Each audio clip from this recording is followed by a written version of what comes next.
చాలా దిగ్భ్రాంతికి గురి చేసింది. నన్ను ఆదరిస్తున్న తెలుగు కుటుంబ సభ్యులకు మళ్ళీ చెప్తున్నా, మీ మంగ్లీ ఎలాంటి తప్పు చేయలేదు. ఈ కేసుకు నాకు ఎలాంటి సంబంధము లేదు. అబద్ధాన్ని అబద్ధమని చెప్పి ఇంత గొంతు చింపుకొని చెప్తున్నా కూడా నాపై బురద చల్లడము ఆగడమే లేదు. అందుకే ప్రతి చేతిలో ఉన్న మొబైల్ కు రిమోట్ కు నా మొర చెప్పుకుంటున్నాను. చట్టాన్ని గౌరవించే పౌరురాలిగా బాధితులకు న్యాయం జరిగేందుకు దర్యాప్తు అధికారులకు సహకరించేందుకు నేను సిద్ధంగా ఉన్నానని మీకు విజ్ఞప్తి చేసుకుంటున్నాను. మంగ్లీ ఎలాంటి తప్పు చేయలేదు, చేయదు కూడా.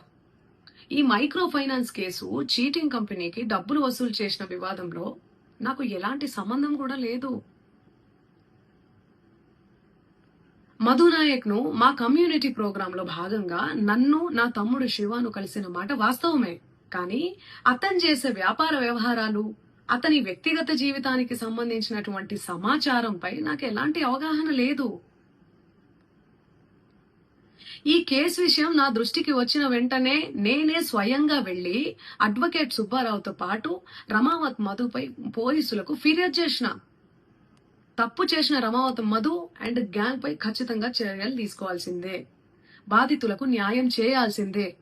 ఈ కేసులో మోసగాళ్లను, బాధితుల అంశాలను పక్కన పెట్టి నాపై, నా కుటుంబ సభ్యులపై దుష్ప్రచారం చేసేందుకు కొందరు వ్యక్తులు కావాలని హేమకాంత్ రెడ్డి, సుబ్బు అడ్వకేటు, మధునాయక్ ఈ కేసులో మోసగాళ్లను, బాధితుల అంశాలను పక్కన పెట్టి నాపై, నా కుటుంబ సభ్యులపై దుష్ప్రచారం చేసేందుకు కొందరు వ్యక్తులు కావాలని ఈ వివాదంలోకి నన్ను లాగుతున్నారు. నిజానికి ఈ మైక్రో ఫైనాన్స్ అనే వ్యవహారంలో నష్టపోయింది బాధితులతో పాటు నేను కూడా ఒక బాధితురాలనే. వాళ్ళు అమాయకులు డబ్బులు పోగొట్టుకున్నారు, నేను పేరుని నష్టపోయాను. ఈ వివాదం తెరపైకి వచ్చినప్పటి నుండి ప్రతి క్షణం నా కుటుంబ సభ్యులు, నేను చేయని తప్పుకు బద్నామయ్యి మానసిక క్షోభకు గురి అవుతున్నాం. సో దయచేసి ఆలోచించండి అందరూ కూడా, ప్రజలారా. చాలా రోజుల నుంచి నేను కూడా దీని గురించి చూస్తున్నాను, కానీ ఎందుకు లేని స్పందించలేదు. కాకపోతే ఈరోజు మన సంపత్ నాయక్ గారు కానివ్వండి, అశోక్ రాథోడ్ అన్న వాళ్ళు కానివ్వండి, వీళ్ళు what ever happened in the ground level దాన్ని జనాల ముందు తీసుకొని వచ్చారు కాబట్టి నేను మాట్లాడాల్సి వస్తుంది. అయితే నేను ముందుగా బాధితుల కంటే ముందుగా నేను నా గిరిజన బిడ్డల గురించి మాట్లాడదాం అనుకుంటున్నాను.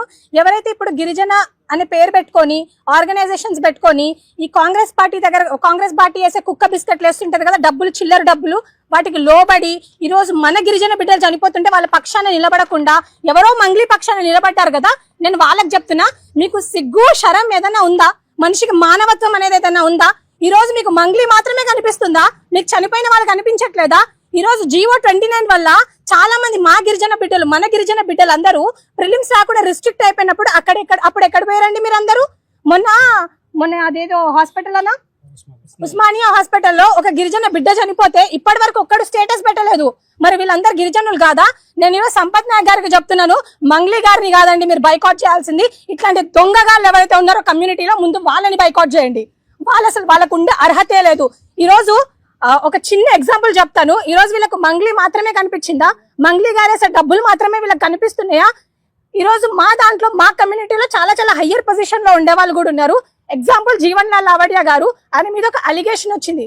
అలిగేషన్ వచ్చినప్పుడు హిస్ నాట్ ప్రూవెన్ అన్న గిల్టీ ప్రూవ్ అవ్వక ముందే ఆయన మీద అలిగేషన్స్ వచ్చినా కూడా ఆయన గురించి ఒక్కరు కూడా మాట్లాడలేదు. అప్పుడు ఎక్కడ వేరు మీరంతా? అప్పుడు ఏ కమ్యూనిటీ మీరంతా? అప్పుడు రెడ్డిలో జాయిన్ అయ్యారా, లేకపోతే మాదిగోళ్ళలో జాయిన్ అయ్యారా, లేకపోతే ఇంకే కమ్యూనిటీలో జాయిన్ అయ్యారు మీరు అప్పుడు ఎందుకు మాట్లాడలేదు? ఈ రోజు వరకు సుప్రీంకోర్టు అనేది కన్ఫర్మ్ చెయ్యలేదు ఏమని, దెర్ ఇస్ అ లో rate of conviction by the CBI and by the ED. ఇది సుప్రీంకోర్టే కన్ఫర్మ్ చేసింది. సో నేను ఇది కూడా మీకు చెప్పాలనుకుంటున్నాను. అండ్ మోర్ ఓవర్ నేను మంగ్లీ గారి గురించి కొన్ని విషయాలు చెప్తాను. ఇట్ వాస్ ట్రూ, ఇందాక అక్క నాకు ఫోన్ చేశారు ఆన్ 25th మార్చ్ రోజు ఒక స్టేటస్ పెట్టుకుంటే దానికి నేను రెస్పాండ్ అయినప్పుడు she called me, she spoke with me for almost 32 minutes మాట్లాడిన మంగ్లీ అక్క గురించి. అప్పుడు నేను అయ్యో పాపం నా గిరిజన బిడ్డే అని అనుకున్నాను.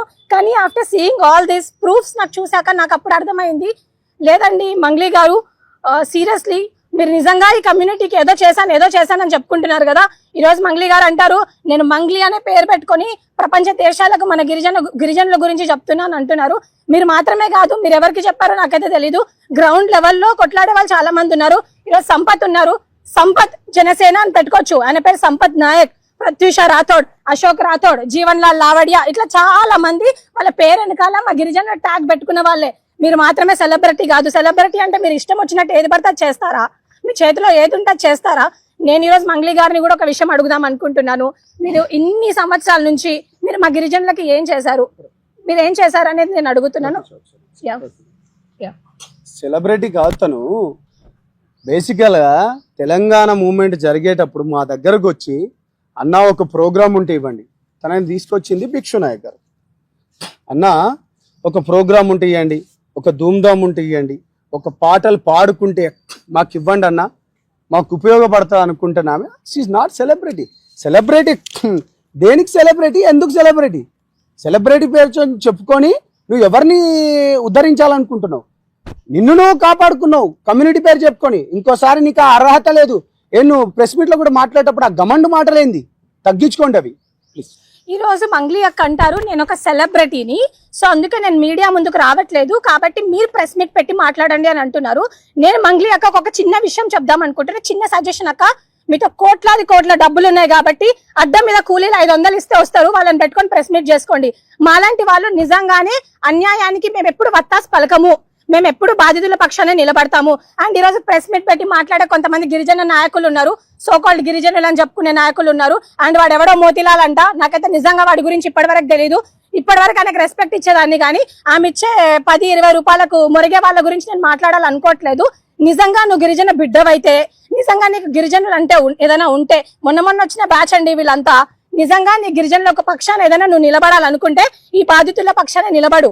అంతేగాని రేపు పొద్దున నీకు మంగ్లీ వచ్చి ఓటేయదు, నీకు ఈ గిరిజనులే ఓటేస్తారు. సో ఫస్ట్ మీరు బాయ్కాట్ చేయాల్సింది మంగ్లీ గారిని కాదు, బాయ్కాట్ చేయాల్సింది ఇలాంటి ఎదవలని బాయ్కాట్ చేయండి కమ్యూనిటీ నుంచి. అప్పుడే మన కమ్యూనిటీ బాగుపడుతుంది. అండ్ ఇంకో విషయం నేను అడుగుదాం అనుకుంటున్నాను. ఈ రోజు గిరిజన నాయకులు అందరూ వచ్చి మంగ్లీ మా ఆడబిడ్డ గురించి మేము మాట్లాడతాం అంటున్నారు. మరి మంగ్లీ గారు అలిగేషన్ వచ్చిన రోజు మీ దగ్గరకు వచ్చారా, లేకపోతే వేరే మ్యూజిక్ ఛానల్ వాళ్ళ దగ్గరికి వెళ్ళి మాట్లాడారా? మరి ఆ రోజు మీకు గిరిజనులు గుర్తు రాలేదా? ఆ రోజు మీ గిరిజన కార్డు గుర్తు రాలేదా? ఆ రోజు మీకు ఉమెన్ కార్డు గుర్తు రాలేదా అని అడుగుతున్నాను నేను మంగ్లీ గారిని. బుద్ధి తెచ్చుకోండి ఇప్పటికైనా గిరిజన నాయకులారా. ఎంతసేపు డబ్బులు కాదు ముఖ్యం మీకు. ఈ బాధితులు ఎవరైతే చనిపోయినారో వాళ్ళ పక్షాన్ని ఉండండి. మీకు సేవలాల్ మహారాజ్ ఏం చెప్పిపోయాడో దానికోసం ఒకసారి ఆలోచించండి. నేను ఈ ప్లాట్ఫామ్ నుంచి ఒకటే రిక్వెస్ట్ చేస్తున్నాను, even to the police force కూడా నేను రిక్వెస్ట్ చేస్తున్నాను. And to all my community ఎవరైతే హానెస్ట్ గా పోరాడుతున్నారో వాళ్ళకు కూడా రిక్వెస్ట్ చేస్తున్నాను, దయచేసి మీరు బాయ్కాట్ చేయాల్సిందే ఒక మంగ్లీనో ఒక రామావత్ మధునో కాదు. ఎవరైతే ఈ గిరిజనులు ఆమె పక్షా నుండి ఈ బాధితులకు ఎవరైతే సహాయం చేయట్లేదో వాళ్ళని బాయ్కాట్ చేయాల్సిందిగా నేను కోరుకుంటున్నాను. ఈ రోజు బాధితుల పక్షం నిలబడకుండా కేవలం సెలబ్రిటీ మంగ్లీ గారి పక్షాన్ని నిలబడే ఈ గిరిజన నాయకులు ఎవరు ఉన్నారో, ఈ ఉస్మానియా యూనివర్సిటీలో గొంతుగించుకొని అరుస్తున్నారో, ముందు వాళ్ళని బాయ్కాట్ చేయండి, తర్వాత మంగ్లీ గారిని బాయ్కాట్ చేయండి. అప్పుడే మన కమ్యూనిటీ అనేది బాగుపడుతుంది. హలో చెప్పండి అక్క. అతను ఉంటాడు ప్రతీష, అమ్మాయి అతను తెలియాలి నాకు. మన తిరుమలేష్ అని ఉంటాడు, కాంగ్రెస్ లీడర్ అనుకుంటా. ఓకే, నాకు తెలియదు. కాంగ్రెస్ వాళ్ళు మీకే పరిచయం కదక్క, నాకు పెద్దగా తెలీదు.